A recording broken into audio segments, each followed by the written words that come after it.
Selamat pagi, Shalom. Senang sekali bahwa pagi hari ini ada kesempatan untuk melayani di IFGF ini. Mungkin sebelumnya lebih penting dari introduction tadi dari Pastor Victor, terima kasih. Dulu saya tinggal di Indonesia 23 tahun. Jadi dari Indonesia datang direkturnya buat 40 negara ya. Jadi saya senang ada dari personil misioneri yang tanyakan ke saya negara kesukaan yang mana, saya selalu menjawab ya Indonesia. Harus Indonesia ya. Dan saya mohon maaf lebih dulu karena saya juga mungkin pakaiannya lebih rapi daripada casual seperti di Bali, santai-santai ya. Tapi ada kesempatan pakai batik, saya pakai. Jadi mohon maaf sebelumnya ya. Saya juga senang bahwa istri saya ada dengan saya, Ibu Liz. Liz, why don't you just at least wave to everybody? So she's here. Sekali lagi, memang kami tiba tadi malam pelayanan minggu lalu di Filipina.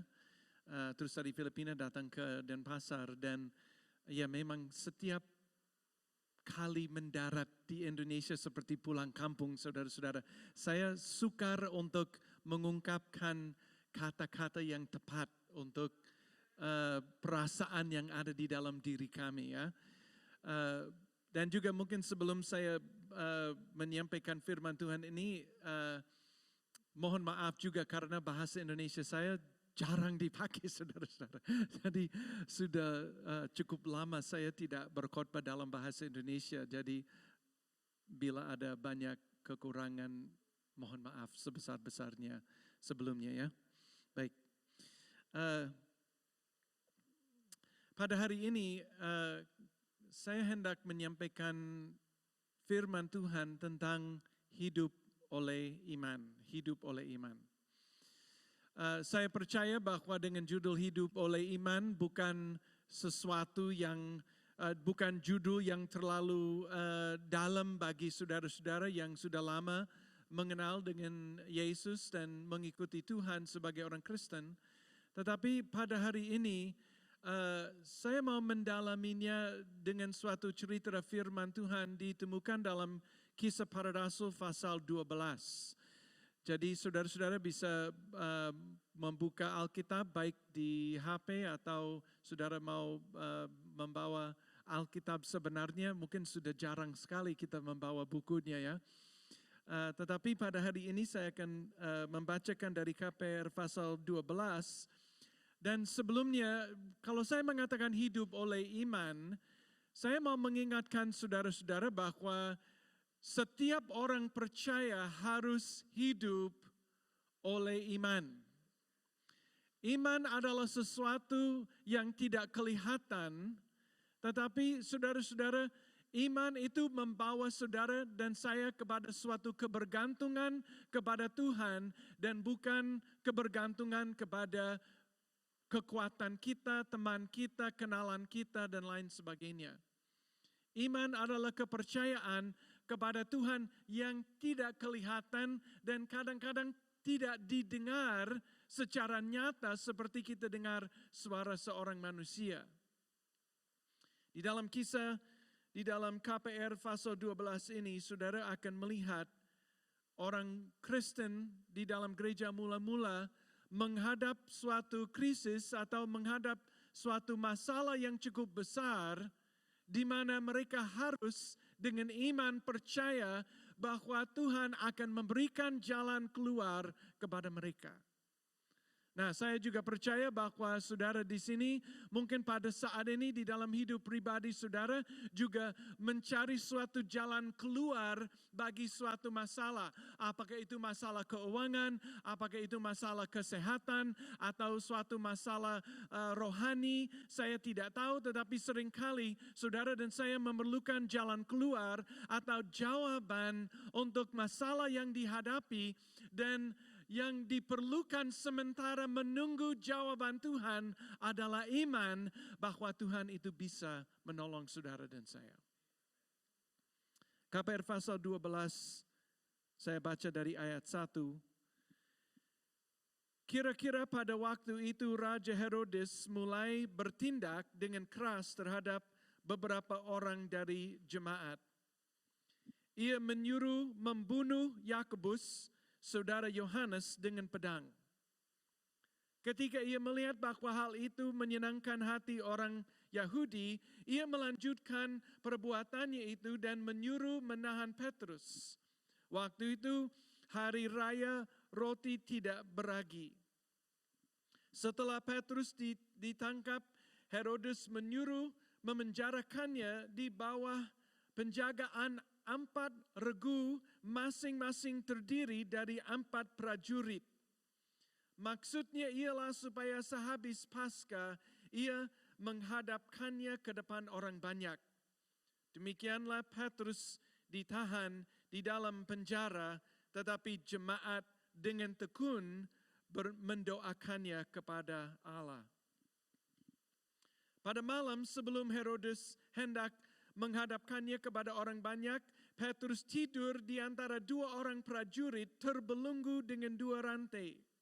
Selain itu, prajurit-prajurit pengawal sedang berkawal di muka pintu. Tiba-tiba berdirilah seorang malaikat Tuhan dekat Petrus dan cahaya bersinar dalam ruang itu. Malaikat itu menepuk Petrus untuk membangunkannya, katanya, "Bangunlah segera." Maka gugurlah rantai itu dari tangan Petrus. Lalu kata malaikat itu kepadanya, ikatlah pinggangmu dan kenakanlah sepatumu. Ia pun berbuat demikian, lalu malaikat itu berkata kepadanya, kenakanlah jubahmu dan ikutlah aku. Lalu ia mengikuti malaikat itu keluar dan ia tidak tahu bahwa apa yang dilakukan malaikat itu sungguh-sungguh terjadi, sangkanya ia melihat suatu penglihatan. Setelah mereka melalui tempat kawal pertama dan tempat kawal kedua, sampailah mereka ke pintu gerbang besi yang menuju ke kota. Pintu itu terbuka dengan sendirinya bagi mereka. Sesudah tiba di luar, mereka berjalan sampai ke ujung jalan dan tiba-tiba malaikat itu meninggalkan dia. Dan setelah sadar akan dirinya, Petrus berkata, "Sekarang tahulah aku benar-benar bahwa Tuhan telah menyuruh malaikatnya dan menyelamatkan aku dari tangan Herodes dan dari segala sesuatu yang diharapkan orang Yahudi." Dan setelah berpikir sebentar, pergilah ia ke rumah Maria, ibu Yohanes, yang disebut juga Markus. Di situ banyak orang berkumpul dan berdoa. Dan ketika ia mengetuk pintu gerbang, datanglah seorang hamba perempuan bernama Roda untuk mengetahui siapa yang mengetuk itu. Ia terus mengenal suara Petrus, tetapi karena girangnya ia tidak membuka pintu gerbang itu dan segera masuk ke dalam untuk memberitahukan bahwa Petrus ada di depan pintu gerbang. Kata mereka kepada perempuan itu, "Engkau menggigau." Akan tetapi ia tetap mengatakan bahwa benar-benar demikian. Kata mereka, "Itu malaikatnya." Tetapi Petrus terus-menerus mengetuk dan ketika mereka membuka pintu dan melihat dia, mereka tercengang-cengang. Tetapi Petrus memberi isyarat dengan tangannya supaya mereka diam. Lalu ia menceritakan bagaimana Tuhan menuntunnya keluar dari penjara. Katanya, "Beritahukanlah hal ini kepada Yakobus dan saudara-saudara kita." Lalu ia keluar dan pergi ke tempat lain. Kiranya Tuhan memberkati firman-Nya pagi hari ini. Mari kita berdoa.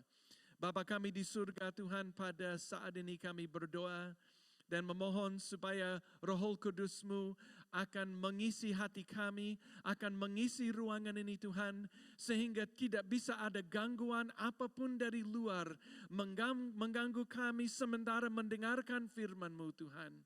Kami percaya bahwa Engkau akan hadir di dalam ruangan ini dan di dalam ruangan hati kami, sehingga kami bisa mendengarkan pesan firman-Mu pada hari ini. Di dalam nama Yesus kami berdoa dan mengucap syukur. Amin. Ya, memang suatu cerita yang cukup panjang. Saya tidak tahu saudara biasanya mendengarkan begitu banyak firman pada saat khotbah, tetapi memang dasar daripada ceritanya ini akan menolong saudara dan saya untuk mempunyai iman yang lebih besar menghadap apapun juga. Ada 4 hal tentang iman yang perlu saya sampaikan hari ini. Yang pertama, para rasul pun harus hidup dengan iman. Saudara harus tahu bahwa di dalam cerita ini, bahwa orang yang menghadapkan suatu masalah besar adalah para rasul daripada Yesus Kristus sendiri. Saya kadang-kadang bertemu dengan orang Kristen dan mengatakan, kok saya orang Kristen sekarang, kenapa saya harus menghadapi masalah-masalah dan problem-problem yang cukup besar di dalam hidup saya. Mestinya mereka mengatakan, hidup saya harus bebas dari semua masalah. Tetapi saudara harus tahu bahwa di dalam firman Tuhan ini, kita lihat bahwa para rasul pun menghadap masalah yang cukup besar. Yang pertama kita lihat bahwa Rasul Yakobus terbunuh mati syahid. Menurut tradisi kepalanya dipenggal, saudara-saudara. Jadi kematian daripada Yakobus ini, dia adalah boleh dikatakan top 3 rasul daripada Yesus Kristus. Ada Petrus, ada Yohanes, dan ada Yakobus. Dan salah satu antara top 3 orang yang paling luar biasa, yang paling hebat, akhirnya hidupnya berakhir, saudara-saudara. Kita lihat di sini bahwa setelah Yakobus menjadi mati, Petrus pun diambil, saudara, dan dimasukkan ke dalam penjara dengan satu nasib yang sama dengan Yakobus. Saudara harus ingat bahwa hidup ini sebagai orang Kristen tidak berarti bahwa akan bebas dari masalah dan bebas dari menghadapi hal-hal yang sukar seperti kita lihat di dalam firman Tuhan ini. Itu paling sering saya bertemu dengan orang yang merasa, kok kenapa saya menderita? Saudara-saudara, hidup ini penuh dengan penderitaan. Hidup ini penuh dengan masalah. Dan kalau saudara menghadapinya, tidak berarti bahwa saudara kurang di dalam kerohanian saudara. Atau saudara tidak berarti bahwa saudara orang Kristen yang tidak sebagus orang Kristen yang lain. Hal yang kedua, jadi yang pertama, para rasul juga harus hidup dengan iman. Yang kedua, sementara menunggu jalan keluar, sementara menunggu Tuhan memberikan jalan keluar, kita harus tetap tenang di dalam iman kepada Tuhan. Sebenarnya menurut saya dalam cerita ini yang paling luar biasa adalah saat malaikat Tuhan masuk ke dalam penjaranya atau ke dalam tempat Petrus sedang ditahan, saudara.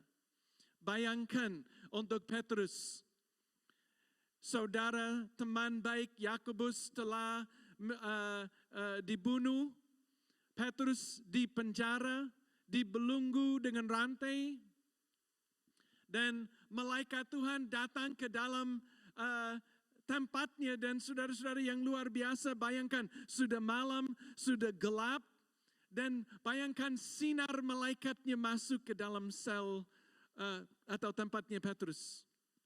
Nah, siapa di sini kalau tidur malam susah kalau ada lampu yang nyala?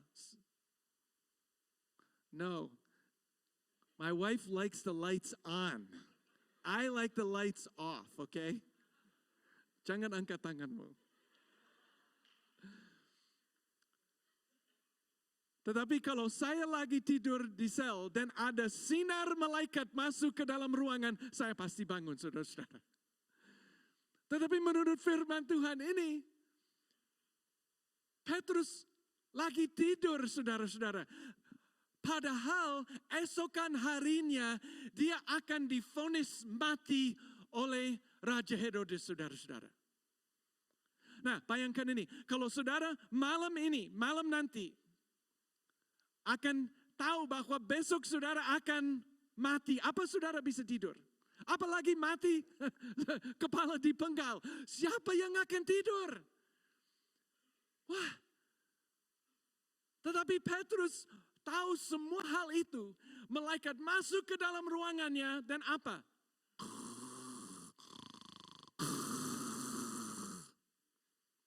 Akhirnya malaikatnya harus, Petrus, bangun.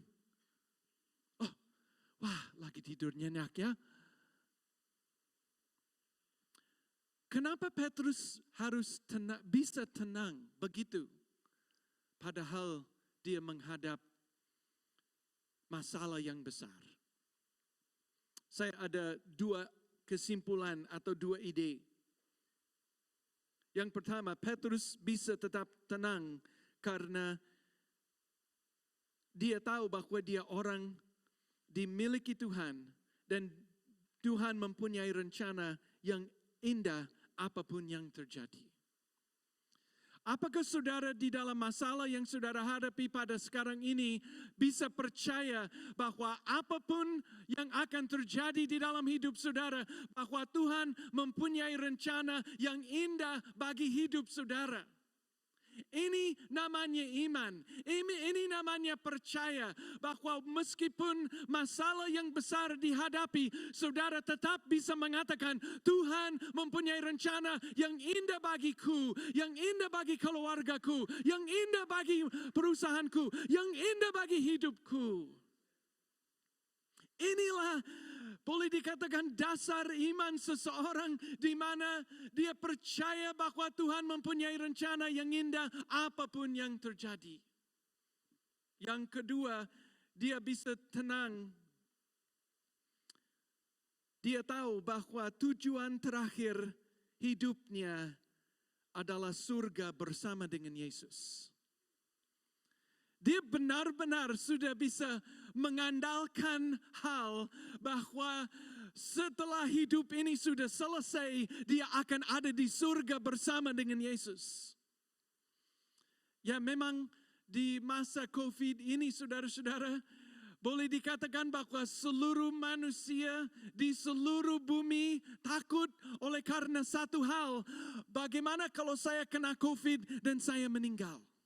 Dan saya tahu banyak orang meninggal, tetapi ketakutan meninggalnya itu akhirnya membelenggu manusia, membelenggu gereja Tuhan, membelenggu seluruh dunia. Karena manusia takut bahwa setelah hidup selesai, semuanya selesai. Saya di sini hari ini untuk beritahukan saudara bahwa kalau hidup ini sudah selesai, itu berarti bahwa kami akan ada bersama dengan Yesus di surga. Dan Petrus tidak takut bahwa dia akan menjadi mati karena dia tahu bahwa dia hanya satu langkah daripada surga bersama dengan Tuhan Yesus. Saya cerita sedikit. Pada waktu kami masih pelayanan di Surabaya, akhir tahun 2004, saudara-saudara masih ingat tsunami terjadi di Indonesia ya. Maybe I should ask this question. That was 18 years ago. Apa saudara-saudara sudah lahir waktu itu? Belum. Ada beberapa saya lihat anak-anak muda yang belum lahir ya. Memang 2004 tsunami melanda Indonesia luar biasa, betul? TV 24 jam, seluruh negara menangis dan ada kirim bantuan dan lain sebagainya. Akhirnya saya dengan tim dari gereja kami di Surabaya berangkat ke Aceh untuk menolong sebisa kami. Ada kenalan, ada koneksi, kami akhirnya bisa kirim sembako dan lain sebagainya. Dan dalam minggu pertama kami sudah hadir di situ dan sudah membagi bantuan kepada orang-orang di situ. Tetapi memang pada waktu itu boleh dikatakan bahwa pinggir pantai daripada Sumatera itu habis, hancur, dan helikopternya hanya beberapa biji. Akhirnya Amerika mengirimkan kapal induk, dan satu kapal induk ada 62 helikopter. Akhirnya mereka beroperasi dan mereka pergi ke tempat desa-desa yang belum terjangkau untuk menolong orang-orang yang cedera, orang-orang yang rumahnya habis dan lain sebagainya. Tapi yang lucu ini orang Amerika boleh dikatakan prajurit-prajurit atau prajuritnya dia orang besar-besar, dan mereka dengan helikopter landing di desa di Aceh, keluar dan bilang, "Where are the injured people? Where are the injured people?" Orang Aceh bilang, pertama hancur tsunami, sekarang orang dari luar angkasa datang menyerang. Kadang-kadang orang Amerika tidak terlalu pintar, saudara-saudara. Dia berpikir bahwa semua orang berbahasa Inggris. Jadi pada waktu saya di airport lagi mau pulang, ada seorang tentara letnan datang mendengar saya berbicara bahasa Indonesia. Dia bilang, "Hey, Anda bisa bahasa Indonesia?" Saya bilang, "Ya, memang sudah lama di Indonesia." Terus akhirnya saya langsung ditarik dia untuk menjadi penterjemah di helikopter. Akhirnya saya terbang di helikopter, kami pergi ke desa-desa, angkat orang-orang yang cedera, bantu orang-orang, dan saya merasa senang sekali bahwa begitu banyak orang kami bisa menolong. Selama 1 minggu saya terbang dengan helikopter begitu banyak kali, mendarat di kapal induk dan sebagainya. Tapi pada hari ke-7 kami lagi terbang, dan salah satu mesin di helikopter meledak. Api, asap, helikopternya. Saya di belakangnya dengan salah satu awak cabin, ada satu orang di belakang dan 2 pilot. Terus orang di belakang bilang ke saya, "Hey, we're crashing, we're going down." Wah, saudara-saudara, saya takut di hati. Terus dia mengatakan, "Kami akan berusaha kembali ke kapal induk karena dekat.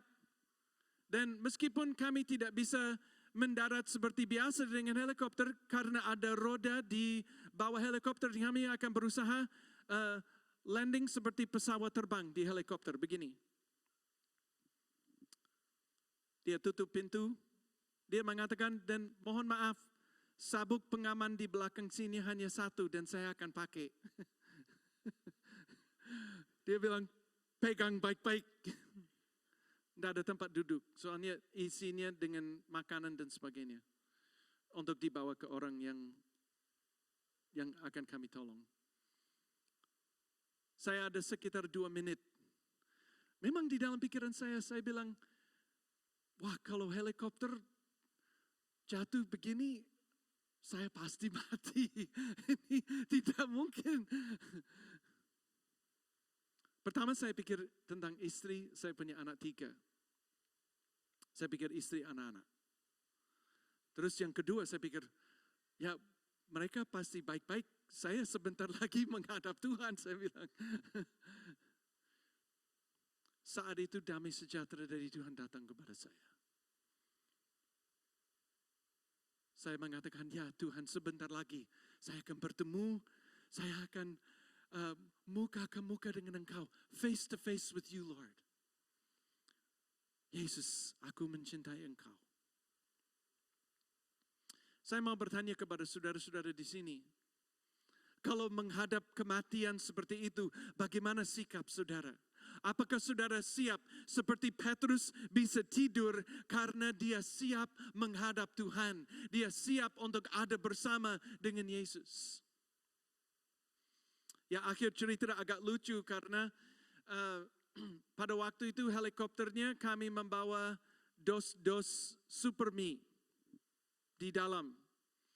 Waktu mendarat begitu, saya mau bilang banter ya, tapi keras sekali landasannya.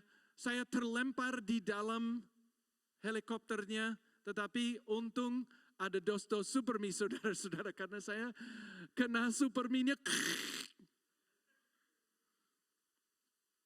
Dan semua orang selamat daripada helikopternya itu. Yang ketiga, berdoa dengan tekun sementara saudara hidup oleh iman. Kita lihat di sini di dalam ayat yang kelima bahwa saat Petrus ditangkap, gereja Tuhan berkumpul dan berdoa dan percaya bahwa ada jalan keluar. Dan saya mau mengatakan kepada gereja IFGF di sini bahwa Tuhan itu mau berikan jalan keluar, mau menguatkan iman saudara. Tetapi kekuatan untuk iman saudara datang melalui doa. Dan bukan hanya sekedar doa buat makanan atau doa sebentar pagi, tetapi satu doa yang bertekun, satu doa yang terus menerus, satu doa yang lebih dari 1 jam, satu doa yang berteriak kepada Tuhan, ya Tuhan tolonglah kami, ya Tuhan tolonglah keluarga kami. Suatu doa yang kami lihat di dalam firman Tuhan di sini, yang betul-betul kuat di dalam Tuhan. Saya tidak ada waktu hari ini untuk menceritakan semua cerita tentang bagaimana Tuhan menjawab doa daripada saya. Tetapi percayalah bahwa doa secara rutin, kalau gereja ada ibadah doa, tolong saudara bergabung di ibadah doa. Terakhir saudara, dengan percaya kepada Tuhan, iman saudara pasti dikuatkan. Sebenarnya cerita ini penuh dengan orang-orang yang tidak percaya. Mestinya cerita ini penuh dengan orang-orang percaya, tetapi kebanyakan di dalam cerita ini orangnya tidak percaya. Mulai dengan Petrus, betul? Petrus itu dia melihat malaikatnya, dia merasa sentuhannya, dia memegang, dia memasang sandalnya di jubahnya dan sebagainya. Tetapi sementara dia jalan keluar dari penjara, dia masih tidak percaya bahwa dia benar-benar lepas. Ya akhirnya sementara jalan malaikatnya tidak ada. Mungkin dia menyentuh dirinya, dia bilang, oh memang ini benar, saya bebas. Terus habis bebas dari penjara mau kemana? Ya jelas mau ke tempat di mana orang yang berdoa untuk dia lepas. Jadi dia pergi ke prayer meetingnya, kumpulan doanya daripada orang-orang waktu itu. Dia pergi ke tempatnya dan dia ketuk pintu. Pembantunya datang ke pintu, namanya Roda. Roda itu mendengar suara Petrus, dia lari masuk ke dalam tempat di mana semua orang berkumpul berdoa supaya Petrus dibebaskan. Dan waktu dia masuk, dia mengatakan, Petrus ada di luar.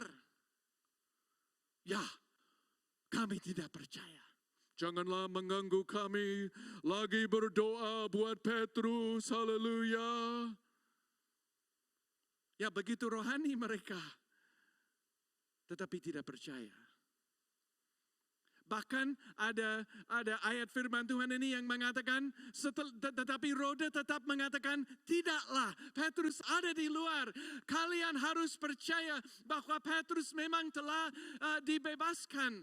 Tetapi akhirnya mereka bilang, ya bukan Petrus di luar, tetapi malaikatnya. Apakah saudara mendengarkan? Itu malaikatnya. Pada zaman dulu, orang Yahudi percaya bahwa setiap orang mempunyai satu malaikat yang mirip dengan dia, yang melindungi, yang menjaga dia di mana dia pergi. Apa saudara tahu ada orang yang mirip saudara yang sebenarnya malaikat? Ini saya kasih gratis ya. Kalau Liz lagi marah kepada saya karena saya melakukan sesuatu, saya mengatakan, ya bukanlah saya, malaikat saya yang melakukannya. Ya nanti suami-suami bisa terima kasih kepada saya satu saat ya. Tetapi begitu mereka tidak percaya bahkan mereka lebih percaya bahwa itu malaikatnya daripada Petrus bisa keluar dari masalah yang begitu besar. Kita membaca firman Tuhan, sepertinya gampang sekali untuk ini terjadi. Padahal orang yang sezaman itu, yang telah melihat hari Pentakosta, yang telah melihat Yesus bangkit antara orang mati, tidak bisa percaya bahwa Petrus bisa keluar penjara. Tetapi akhirnya ada seseorang yang tetap percaya, yaitu seorang pembantu, seorang kecil namanya Roda, yang mengatakan, tidaklah, saya percaya bahwa Petrus telah keluar daripada penjara. Orang yang mempunyai iman yang paling besar di dalam cerita ini adalah seorang yang paling kecil, yaitu Roda. Mungkin saudara mengatakan, saya juga orang kecil, Pastor Jeff. Ya, saya kalau masalah datang kepada Pak Gembala atau kepada Pak Don atau kepada seorang yang lain untuk menolong saya. Tetapi kiranya saudara percaya bahwa iman, percaya kepada Kristus, bahwa Dia sanggup menolong saudara dan saya ada di dalam diri saudara.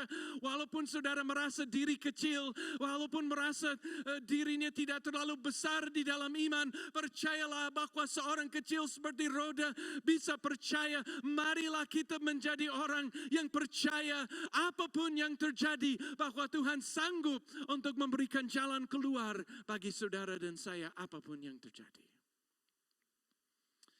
Saya merasa bahwa masa COVID ini membelenggu gereja Tuhan, membelenggu orang Kristen dengan rantai ketidakpercayaan. Saya percaya bahwa firman Tuhan hari ini supaya saudara bisa mematahkan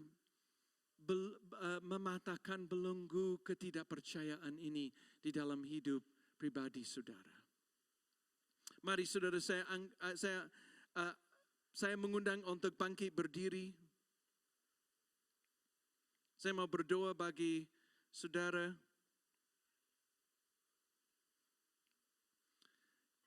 Silakan tim musik kalau mereka mau juga datang.